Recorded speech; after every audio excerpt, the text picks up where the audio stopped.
Welcome to Search for Signs. My name is Gary Willing. If this information interests you, please press the like and subscribe button and press the bell for notifications. In the video series that I've been doing, right, talking about Maitreya and these masters, Space Brothers and so forth, my own experiences with Maitreya, I've tried to, in my own little way, share my view of what's been going on with not only my life in relation to these masters, but also, some spiritual and esoteric truths from time to time. And I don't really lay any claim to anything. It's not anything that anybody couldn't read on their own and turn around and make it their own, kind of put two and two together and talk about it, you know what I'm saying? So I don't really feel like I have a connection to anything other than that. But I've had a lot of Maitreya experiences, and some of them translate really well to video when I talk about it on YouTube, and I've mentioned a lot of them, like my payphone story and so forth, which is pretty dramatic. Other ones are a little simpler, maybe not quite as dramatic. There might be one or two lines that Maitreya said to me that really stuck that I share with people. Like when I saw him at work and he said, "Peace always comes from within." It's pretty profound, right? And there are other times when, like I said, I saw him on the side of an on-ramp going onto the interstate, and he was hitchhiking. And rather than just sticking out his thumb and having kind of a depressed look on his face because he's standing out in the cold, trying to catch a ride.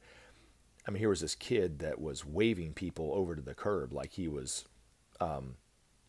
waving somebody into a carnival or something. I don't know. I mean, he seemed really happy to be standing out there in the cold. In fact, actually, three cars stopped to pick him up. I was one of them. And I got there a little late because he was about to jump in a car. But it was just funny to see this kid on the side of the road he just looked excited to be out there, and it happened to be Maitreya. And then there was this other time that I saw Maitreya, and this was wow, this is late 90s probably. And I was standing in line at a postal place called FedEx Kinko's. And if you're not familiar with FedEx Kinko's, it was just called Kinko's at the time. Now and then it was called FedEx Kinko's, and now it's just called FedEx. It's kind of like the UPS store where they have like a little internet cafe. You can buy postal supplies, boxes, and so forth, but you can also mail packages or whatever. And my girlfriend at the time, who was also a part of the group that I am in, the Share International group here in Atlanta that puts on talks about Maitreya and so forth. We were mailing some packages for the group, I think. I think we were. Well, we were there. I can't remember what we were mailing it for. But anyway, there was an older guy. He looked like he was in his late 70s, early 80s. And he had a members only jacket, and he had like this fisherman hat on. And he reminded me of, if you've ever seen the movie Oh God with George Burns and John Denver.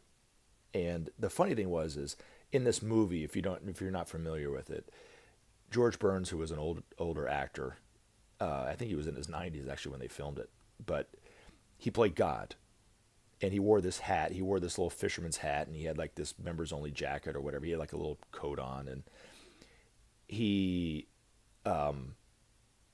asks John Denver, who is an assistant manager at a grocery store, to put the word out that God's still alive and well. And it was funny because I remember seeing this movie back in the 80s. And then when I put this video up about Maitreya wrote a payphone message for me, and I don't want to go back into the whole experience about the payphone. You can look at it on your own. It's in my playlist about my Maitreya experiences. But Maitreya put on there, he said, "Love, peace, and happiness, still alive and well," which is the same thing that George Burns said in this movie, because I want you to tell everybody that God is still alive and well, And it's kind of funny. But in this one time, at this FedEx Kinko's, Maitreya looked like George Burns kind of. And he was talking to her, my girlfriend at the time, and he's whispering in her ear about something, and then he turns and he kind of looks at me and smiles as he's talking to her.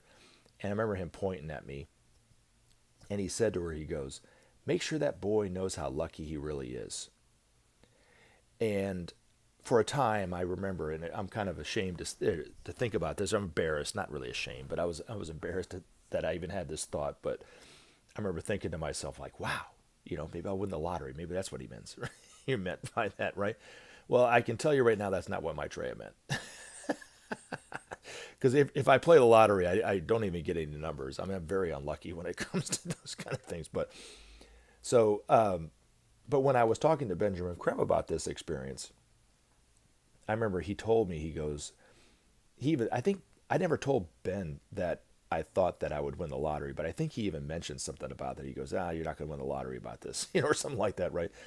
But he did say to me, he goes, Maitreya was saying that because not only have you had experiences, you're lucky enough to remember them.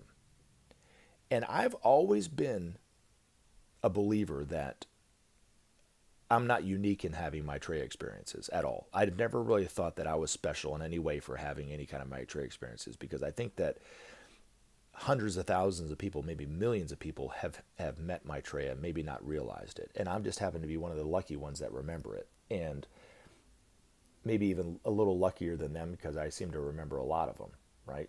But at no way, shape, or form do I think that I'm unique. But the other thing is that, yeah, how do I say this? That I'm also lucky because I have the courage to speak out about it. Where a lot of people might have it and they might remember something about it. They might think there's something special to what happened, and they don't maybe have the courage to say anything about it. Or they might see a UFO and, oof, I better not say anything about that because people are going to think I'm crazy. And I know people think I'm crazy. I get it. I might be crazy, But if I'm crazy, I'm like, our prices are so low, you'll think we're crazy, kind of crazy, not psychotic, you know what I mean? But but I always consider it my job when I talk about these things to just tell you about it and let you think for yourself on it, and you come up with your own conclusions on it. I don't feel like I have any real connection with the masters that somebody else doesn't have. Does that make sense? So where I don't feel it's really my job to comment on, let's say, other people's, you know, other books that somebody might have, or authors about Maitreya or these masters and stuff. That's for you guys to decide for yourself. I've already made up my mind about who to listen to, and who not to listen to, but it's up for whoever to listen to it. But in the end, I'm saying this to say that, hopefully this channel, if you come across this channel and you've taken the time to listen to it, if you keep an open mind, you might actually remember that you've actually had a Maitreya experience yourself, right? And that maybe you can start to speak out about it too, on whatever level that you are believing this in any way, shape, or form, right? So I'm not saying to make great strides in making it known, but you can make it known on whatever level it is. And by doing so, you could help Maitreya, become known faster. Because the more people that know who Maitreya is, whether they are aware of it or not, whether they believe it or not, the easier it is for him to enter your life, and you can start to kind of take his advice on things. Because eventually, like I said, I say this almost every video, eventually we're all going to know who he is.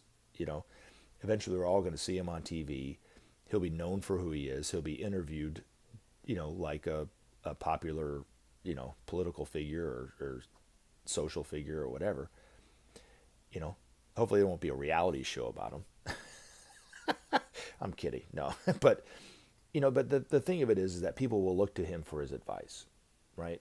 And if you think on any level that you had these Maitreya experiences, then it might behoove you to start, maybe jot them down, or start to think about it and start to talk about, hey, there's this guy named Benjamin Creme. He's been talking about it for years, that there's this teacher named Maitreya, and or something. I don't know, whatever you want to do for yourself, but just think about it, right? Just keep an open mind about it, I guess, and see where it leads you.